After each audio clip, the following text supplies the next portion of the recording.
టాలీవుడ్లో టాప్ హీరోయిన్గా వెలిగిన సమంత ఇప్పుడు హెల్త్ మీద ఫోకస్ చేసింది. సినిమాలకు కొన్నేళ్లుగా గ్యాప్ ఇచ్చిన సమంత తన ఫ్యాన్స్ కోసం సోషల్ మీడియాలో యాక్టివ్గానే ఉంటుంది. అలాగే బిజినెస్లు చూసుకుంటూ బిజీగా గడుపుతుంది సమంత. ఈ మధ్యనే సీడాటెల్ అనే ఒక బాలీవుడ్ సిరీస్కి కూడా డబ్బింగ్ చెప్పేసింది. దీంతో సమంత మళ్ళీ సినిమా వర్క్ మొదలెట్టేసిందని అందరూ అనుకున్నారు.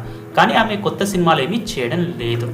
కానీ ప్రస్తుతం నిర్మాతగా కూడా సమంత ఫుల్ బిజీగా ఉంది. త్వరలో తాను నిర్మించే ఈ సినిమా విషయాలను వెల్లడిస్తానని చెప్పుకుంటూ వచ్చింది. అయితే ఆమె హీరోయిన్గా ఇప్పట్లో సినిమాలు వచ్చేలా కనిపించడం లేదు. తాజాగా తన ఇన్స్టాగ్రామ్ స్టోరీ సమంత ఒక పోస్ట్ చేసింది. ఈ వీడియోలో సమంత మాట్లాడుతూ తను మళ్ళీ వర్క్ చేయబోతున్నానని తెలియజేశారు. అయితే హెల్త్ పాడ్కాస్ట్తో తాను ప్రేక్షకుల ముందుకు వస్తున్నట్టు తెలిసింది. వచ్చే వారం తను తన హెల్త్ పాడ్కాస్ట్లను విడుదల చేయనున్నట్టు తెలియజేశారు. అవి చాలామందికి ఉపయోగపడతాయని, ఆ పాడ్కాస్టులు చేయడంలో తను చాలా ఆనందానికి చెప్పుకుంటూ వచ్చారు. సమంత పోస్ట్ ఆమె అభిమానులకు బ్యాడ్ న్యూస్ అని చెప్పాలి. సమంతను స్క్రీన్పై చూసి చాలా రోజులైంది. సమంత తన సినిమాలను ఎప్పుడెప్పుడు అనౌన్స్ చేస్తుందా అని ఎదురు చూసిన వారికి నిరాశ ఎదురైంది. సమంత తన హెల్త్ గురించి, తను తీసుకున్న ట్రీట్మెంట్ గురించి, మరిన్ని ఆరోగ్య విషయాల గురించి తన పాడ్కాస్ట్లో వెల్లడించే అవకాశం ఉండబోతున్నాయి.